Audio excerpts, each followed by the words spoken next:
मीराबाई का जन्म 1478 में राजस्थान के कुड़की गांव में हुआ था। वह राठौड़ राजपूत परिवार से थीं और उनके पिता रतन सिंह एक प्रतिष्ठित योद्धा थे। बचपन से ही मीरा कृष्ण भक्त थीं। उन्हें बचपन में ही एक साधु से भगवान श्री कृष्ण की मूर्ति मिली थी, जिसे उन्होंने अपना सर्वस्व मान लिया था। मीरा का विवाह मेवाड़ के महाराणा सांगा के पुत्र भोजराज से हुआ था। विवाह के बाद भी मीरा का प्रेम और भक्ति श्री कृष्ण के प्रति अविचलित रही। उन्होंने राजसी जीवन का त्याग कर कृष्ण की भक्ति में लीन हो गई। उनके इस भक्ति के कारण उन्हें कई कठिनाइयों का सामना करना पड़ा। राजघराने में उनके इस अनोखे प्रेम और भक्ति को समझ पाना कठिन था। मीरा ने अपनी भक्ति को व्यक्त करने के लिए कई पद और भजन लिखे। उनके गीतों में कृष्ण के प्रति प्रेम, विरह और समर्पण की भावना झलकती है।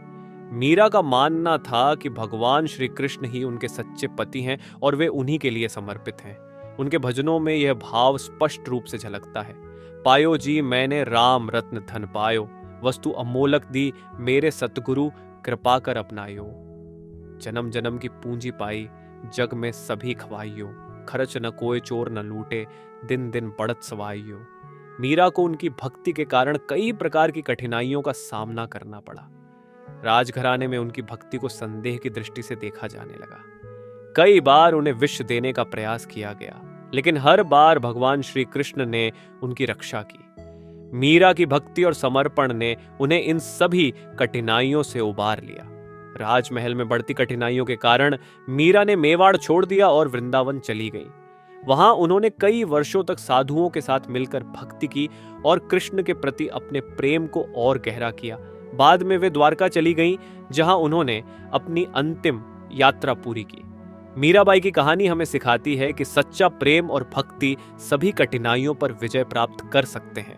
उनकी भक्ति ने यह प्रमाणित किया कि जब हम अपने आराध्य के प्रति संपूर्ण समर्पित होते हैं तो ईश्वर स्वयं हमारी रक्षा करते हैं। मीराबाई ने यह भी सिखाया कि धर्म और भक्ति में स्त्री पुरुष का भेद नहीं होता और हर आत्मा का परमात्मा से मिलन संभव है। मीराबाई की मृत्यु 1547 में द्वारका में हुई, लेकिन उनकी भक्ति और भजन आज भी लोगों के दिलों में जीवित हैं।